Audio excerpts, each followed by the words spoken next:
Il y a un an, l'Union européenne a fait un pari assez audacieux, celui de réglementer l'intelligence artificielle. Aujourd'hui, on n'est plus du tout dans la théorie, on est dans les conséquences bien réelles. On va donc voir ensemble comment cette loi est en train de redessiner le paysage de la tech, entre des amendes qui peuvent être colossales et des opportunités assez inattendues. Allez, on commence direct avec le chiffre qui fait trembler tout le monde. 35 millions d'euros.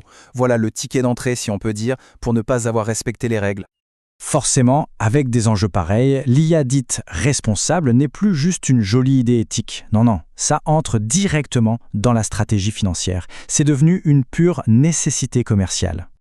Bon, pour bien comprendre cette nouvelle réalité, on va suivre un parcours en 5 étapes. D'abord, on verra comment la loi est devenue concrète.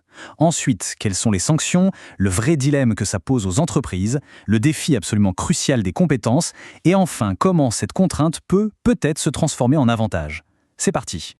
La première année de la loi sur l'IA, ça a vraiment été le passage du papier à la réalité du terrain. Ce n'est plus un concept dont on discute, c'est un cadre légal bien réel qui s'applique, petit à petit, avec des conséquences très concrètes pour toute l'industrie. L'Europe n'a pas juste appuyé sur un interrupteur. Le déploiement a été très méthodique. D'abord, l'adoption de la loi, qui a tout de suite posé un standard mondial. Puis, la mise en place de règles spécifiques pour les IA les plus puissantes. Et enfin, l'étape où on est aujourd'hui, l'application active de la loi. Les sanctions peuvent tomber. Bon, alors concrètement, qu'est-ce que ça change pour une entreprise qui développe ou qui utilise de l'IA? C'est là qu'on entre vraiment dans le dur, les nouvelles obligations. En fait, la loi impose 4 grands piliers. En gros, les entreprises doivent jouer carte sur table. Il faut dire clairement quand un contenu est fait par une IA, documenter sa technologie de A à Z, être transparent sur les données utilisées pour entraîner les modèles et surtout, prouver qu'on a bien anticipé et maîtrisé les risques. C'est la fin de la fameuse boîte noire. Et si les 35 millions d'euros ne suffisaient pas à motiver les troupes, il y a une autre arme dans l'arsenal, 7% du chiffre d'affaires annuel mondial. Pour les géants de la tech, cette somme peut représenter des milliards. Et là, ça change complètement la donne. Toute cette pression financière, ça crée une tension énorme pour les entreprises du secteur. Un vrai dilemme en fait entre la vitesse et la sécurité. C'est la question qui doit tourner en boucle dans les comités de direction. Est-ce qu'on fonce pour être le premier sur le marché, au risque de prendre une amende colossale, ou, au contraire, est-ce qu'on ralentit pour être sûr d'être parfaitement en règle et en prend le risque de se faire doubler par la concurrence? C'est exactement ce que dit Agur Yogi, le directeur technique de Pipedrive. Ce n'est pas juste un débat théorique, c'est un vrai casse-tête stratégique, de tous les jours, pour des milliers d'entreprises qui essayent de jongler avec ces deux impératifs.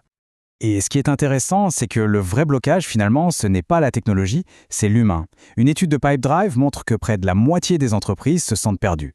Pas par manque d'outils, non, mais par manque de connaissances pour les utiliser correctement et légalement.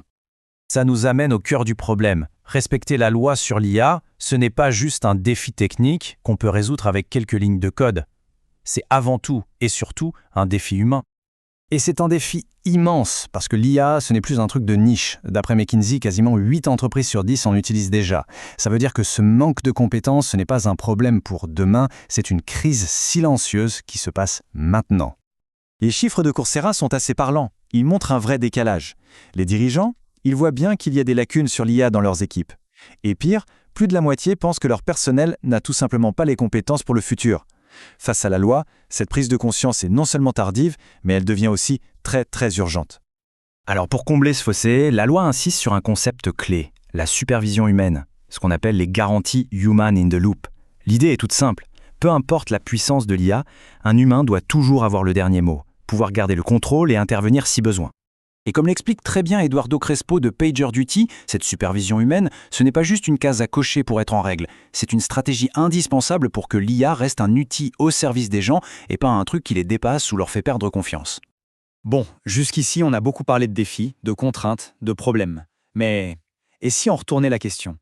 Si cette réglementation, au lieu d'être un frein, était en fait un catalyseur pour innover différemment? En fait, on a déjà vu ce film. C'est ce qui s'est passé avec le RGPD. L'Europe a fixé la norme mondiale pour la protection des données et ça a forcé le reste du monde à s'aligner. L'objectif de la loi sur l'IA, c'est de jouer exactement le même rôle, devenir la référence mondiale pour une IA de confiance. Et c'est peut-être ça, finalement, le plus grand impact de la loi après un an. Elle a forcé le débat à sortir des discussions un peu abstraites sur l'éthique pour rentrer dans le monde très concret du droit. L'IA responsable, ce n'est plus une option, c'est la loi. Cette phrase résume parfaitement l'initiative européenne. Être le tout premier grand régulateur au monde à oser encadrer cette technologie. En faisant ça, l'Europe ne légifère pas que pour elle. Elle crée un précédent que tout le monde est maintenant obligé de regarder. finalement, tout ça nous amène à une dernière question, une question de fond.